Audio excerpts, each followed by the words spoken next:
5:30টার সময় থানা খবর পেয়েছিল যে হাউল পয়েন্ট কোস্টাল পুলিশ স্টেশনের মধ্যে সূর্যনগর জিপিতে উত্তর চন্দ্রনগর নস্করপাড়া গ্রামে একটা মা কালী মূর্তি ক্ষতিগ্রস্ত হয়েছে বলে আমরা ইনফরমেশন পেয়েছিলাম। ইনফরমেশন পাওয়ার সঙ্গে সঙ্গে পুলিশ টিম পৌঁছে গিয়েছিল। পূজা কমিটি মেম্বার্সের সাথে কথাবার্তা চলছিল।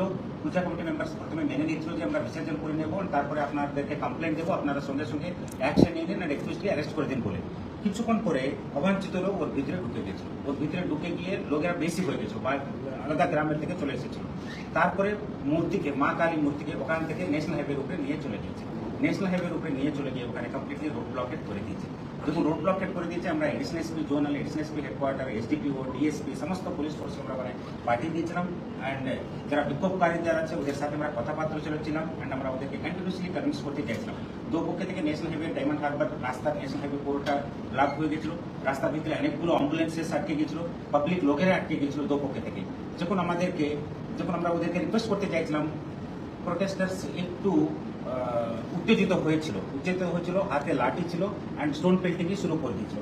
তখন আমরা ভেবেছিলাম যে মা কালী মূর্তির সুরক্ষা, পবিত্রতা, সম্মান রক্ষা করার আমাদের টপ প্রায়োরিটি। ওখানে মাঝখানে মা কালী মূর্তি রোডের ব্লকেটের মধ্যে ছিল মা কালী মূর্তি। তখন আমরা সবাইরা টপ মোস্ট প্রায়োরিটি দিয়েছিলাম যে মা কালী মূর্তিকে সুরক্ষা, পবিত্রতা, সম্মান রক্ষা করা, to protect the idol and sanctity associated with it. And ওখানে একটা পোর্শন পুলিশকে বারবার রিকোয়েস্ট করে যাচ্ছিল যে আপনারা অবরোধটা তুলুন, আমাদের অ্যাম্বুলেন্স আটকে গিয়ে আছে, আপনারা কিছু আলাদা পোর্শনটা বলছে যে এখানে মা কালী মূর্তি রাস্তার উপরে আছে, আপনারা তাড়াতাড়ি স্যাংটিটিকে প্রোটেক্ট করুন অ্যান্ড আপনারা এর সেফ কাস্টাডি নিয়ে নিন। তখন আমরা সঙ্গে সঙ্গে সুইফটলি অ্যাক্ট করে মা কালী মূর্তিকে ওখান থেকে আমরা পুলিশ ভ্যানে আমরা সেফলি আমরা রেখে দিয়েছিলাম। কারণ ওখানে কোনো কিছু আলাদা গাড়ি ছিল না কাছে। প্রত্যেকটা গাড়ি, পুরো রাস্তাটা ব্লক হয়ে গেছিল। পুলিশের গাড়ি বা প্রাইভেট গাড়ি সবকিছু অনেক দূরে ছিল। ওখানে কাছে কেবল একটাই পুলিশ ভ্যান হাতে ছিল। তখন প্রথমে আমাদের টপ মোস্ট প্রায়োরিটি আছে যে থেকে রোড ব্লকের থেকে যখন স্টোন পেল্টিং হয়েছিল, স্টোন পেল্টিং মা কালী মূর্তির উপরে যেন না হয় বলে আমরা সঙ্গে সঙ্গে মা কালী মূর্তিকে ওখান থেকে আমরা পুলিশ ভ্যানে আমরা রেখে দিয়েছিলাম আর ওখান থেকে মা কালী মূর্তিকে আমরা প্রোটেক্ট করে দিয়েছিলাম। তারপরে আমরা ওখান থেকে সবাইকে সরিয়ে দিয়েছিলাম, সবাইরা চলে গিয়েছিল। অ্যান্ড তারপরে আমরা ওখানে ফুড পেট্রোলিং করেছিলাম, এরিয়া ডমিনেশন করেছিলাম অ্যান্ড পুরো এলাকাটা আমরা ঠান্ডা করে দিয়েছিলাম। তারপর আমরা থানায় এসে আমরা স্পেসিফিক কেস করে দিয়েছিলাম, তদন্ত শুরু করে দিয়েছিলাম। তদন্ত শুরু করার পরে আমাদের টেকনিক্যাল এভিডেন্সেস অ্যান্ড তারপরে আমাদের ইন্টেলিজেন্স অ্যান্ড অনেকগুলো সোর্সেস থেকে আমরা পেয়েছিলাম যে নারায়ণ হালদার, বাবার নামটা ভূপতি হালদার, এর ভিতরে ইনভলভ হয়েছিল বলে।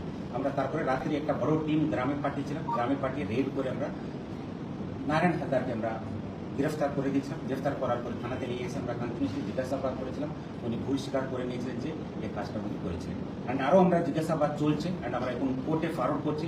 কোর্টে ফরওয়ার্ড করার পরে আমরা পিসিতে নিয়ে নেব। পিসিতে নিয়ে আরও জিজ্ঞাসাবাদ করে আমরা বার করবো আরও এর ভিতরে কে আছে।